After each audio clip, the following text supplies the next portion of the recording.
everyone, it's Helen. I'm the national artist for Sephora collection, and today I'm going to go through some amazing beginner makeup tips. This is really great for anybody who is just starting out with makeup, or maybe you just want a refresher. I have some really good application tips for just pretty much everything you apply every day. Let's just get into it. So first things first, when it comes to wearing makeup, you have to have a great base.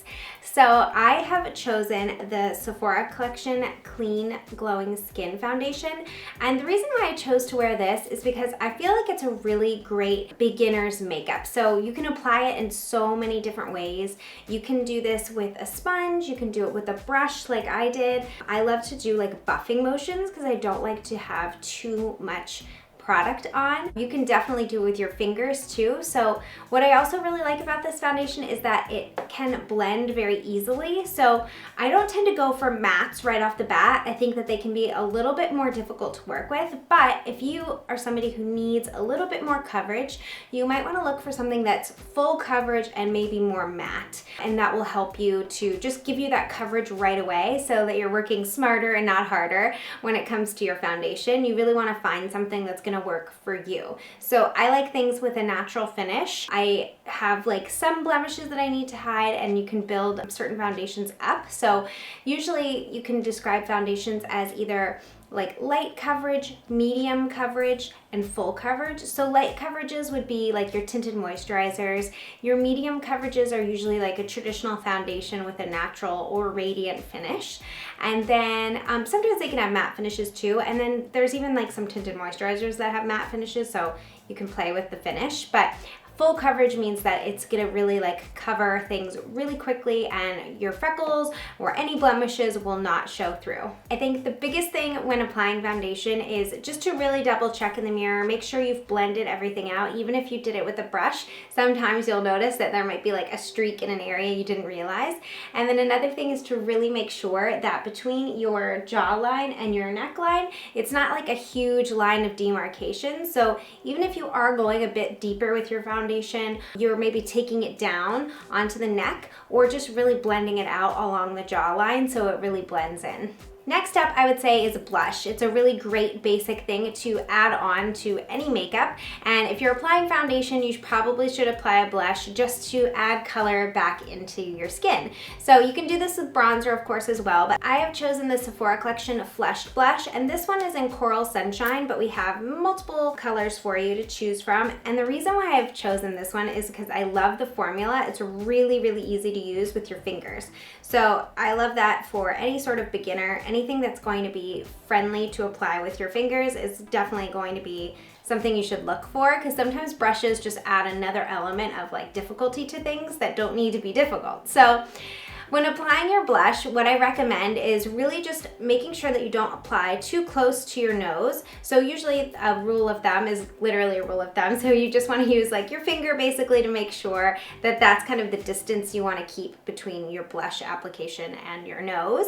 And another thing is I never smile when I do my blush. Maybe I smile just to see where the application would be, but you always want to keep your face relaxed when you're applying, because you want to apply it just on the apples of your cheeks, and if you smile and then go down, it'll apply too low. So just for placement, you want to make sure that you're applying it right at the kind of base of your apple of your cheek. And then I'm just using my fingers, and you can see it's this really like kind of amazing, I can't even describe it. It's like almost like a mousse, I want to say, but it shears out really, really quickly, and it also can build up, which is really nice. But I love it because you just use your fingers, you use a little bit at a time, and it takes nothing to make it look really flawless. Of course, you can choose a powder blush as well. That's a little bit more traditional. You're definitely going to want a brush if you do that, but the same rules for application apply. So you just want to make sure you're not applying too close to your nose or too low on your cheek, and really keeping it, you know, can really at that placement is around the apples of your cheek.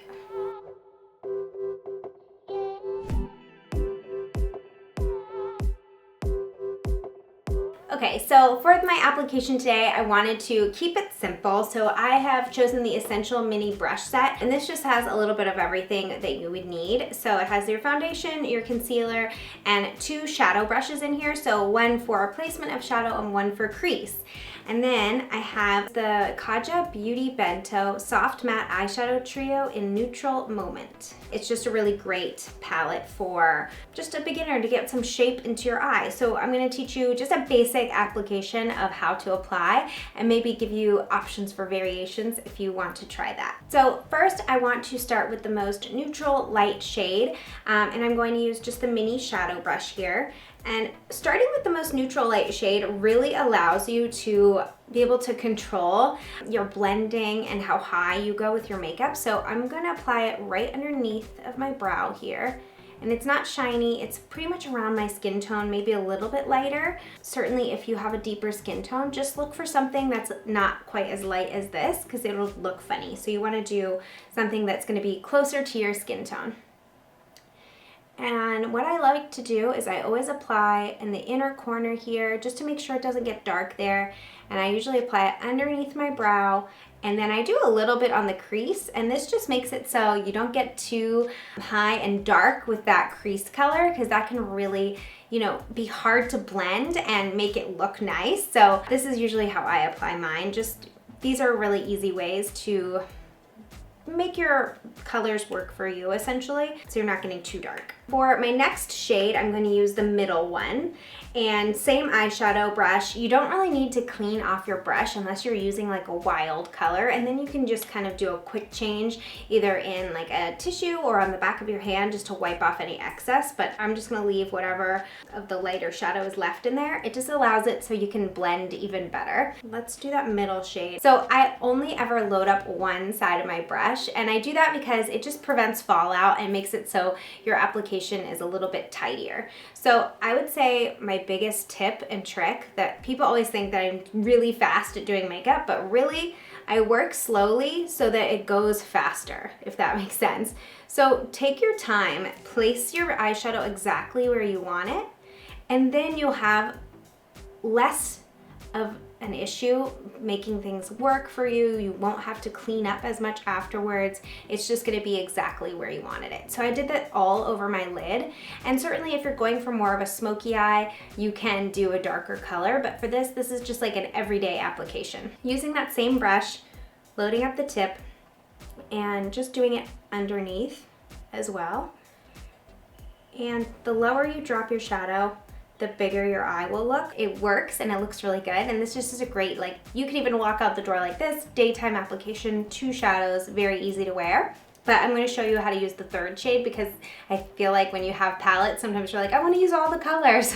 So this is the third color, and you can see it's nice and deep. It just has a nice, really like flat matte color to it. And I'm gonna use the crease brush. What I do with this, obviously it doesn't have any sides for this brush, so I generally like just kind of twist it into the shade. Tap off any excess. That's a great tip for anyone who's new. You definitely want to tap off any excess on your brush because you don't want all that fallout to come out or for it to be way too much product. And then how I apply my crease color is I actually don't like lift my brow or anything like that. I basically just look directly in the mirror and mark out where that crease is, and then I can close my eye and see where to blend it.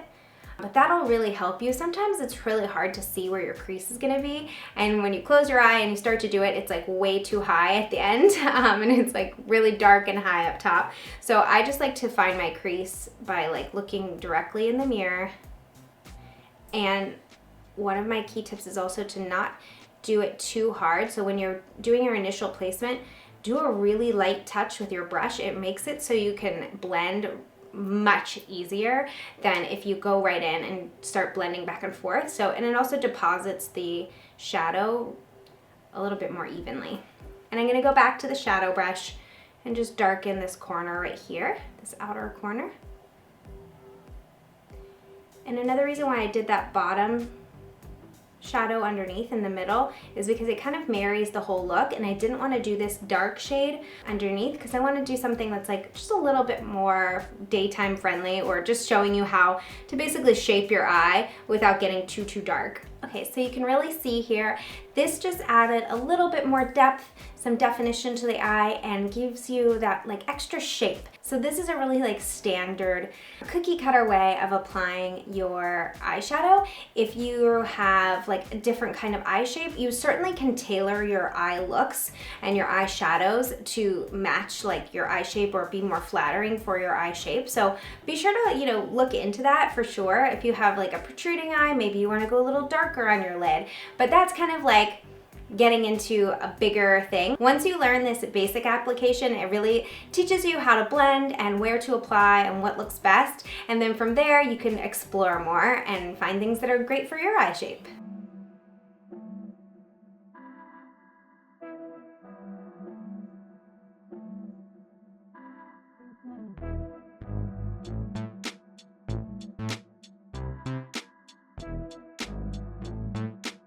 When I was first getting into makeup, I was the most interested in liner and mascara. So I'm going to show you one of the liners that I think is pretty easy to apply. This one is the Ilia Clean Line Gel Liner, and the reason why I like this is it has just a twist top, so it just makes it so it's easy to apply and you don't have to sharpen it all the time. It does have a built-in sharpener, so if you want the actual tip to be a little sharper, you can just twist it in there and it will get a little sharper so you can get a finer line. But I just like it because you don't actually have to physically have a sharpener to get it to apply, so you can just kind of twist it up and do what you need to do. I think one of the biggest things with liner is that you can get really thick and like messy everywhere really fast. So one of my biggest tips is to really press against your lash line.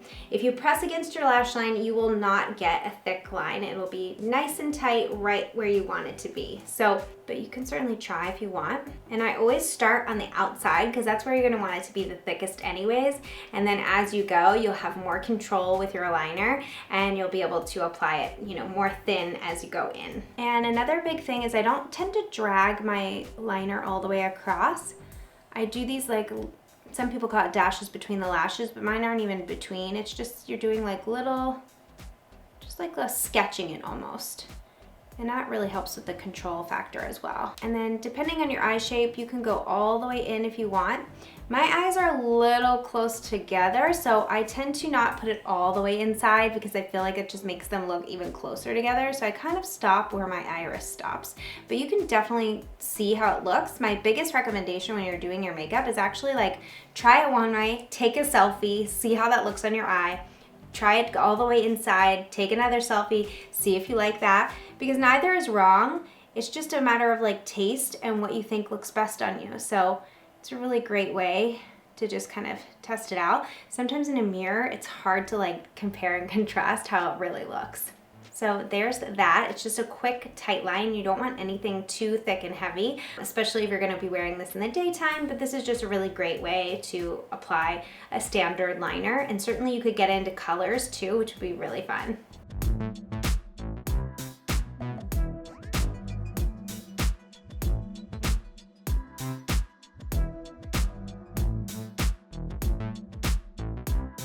So now we'll get into my ultimate product. This is mascara. I love any mascara pretty much, but this is a great one to try. I'm going to use Benefit Cosmetics They're Real Magnet Extreme Lengthening Mascara. So I chose this mascara because I feel like it's pretty simple to apply. Sometimes mascaras, depending on what they are, they can be like really like thickening, and sometimes that gets a little goopy.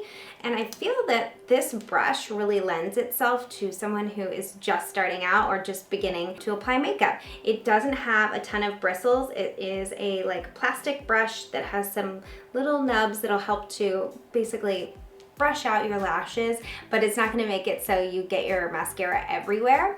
And I feel like my biggest tip with mascara is to wiggle at the base and pull through slowly, and that'll really get you that length that you want.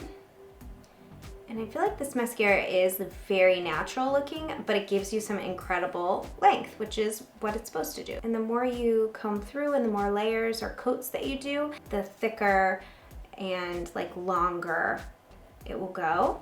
The biggest thing with mascara is it's really not meant to be put on multiple times after it's dried. So you really want to work with it while it's damp to get that length and the volume that you want.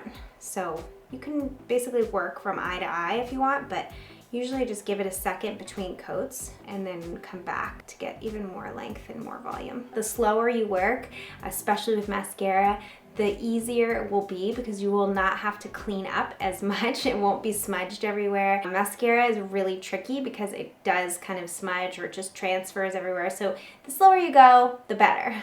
So you won't have to wait for the top mascara to dry before you apply your bottom mascara. Okay, so now that I have finished this eye, I'm just gonna go ahead and do the other eye. Another side note or tip for you is to actually do all of your lashes. So really make sure you're doing these inner corners too. You wanna make sure you get all of them so it really gives that fanned effect to your lashes. That's really what's gonna make your eye look the most open.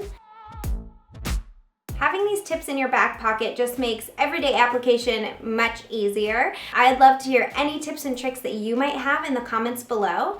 And if you loved this video, be sure to subscribe to our channel. And until next time, bye everyone.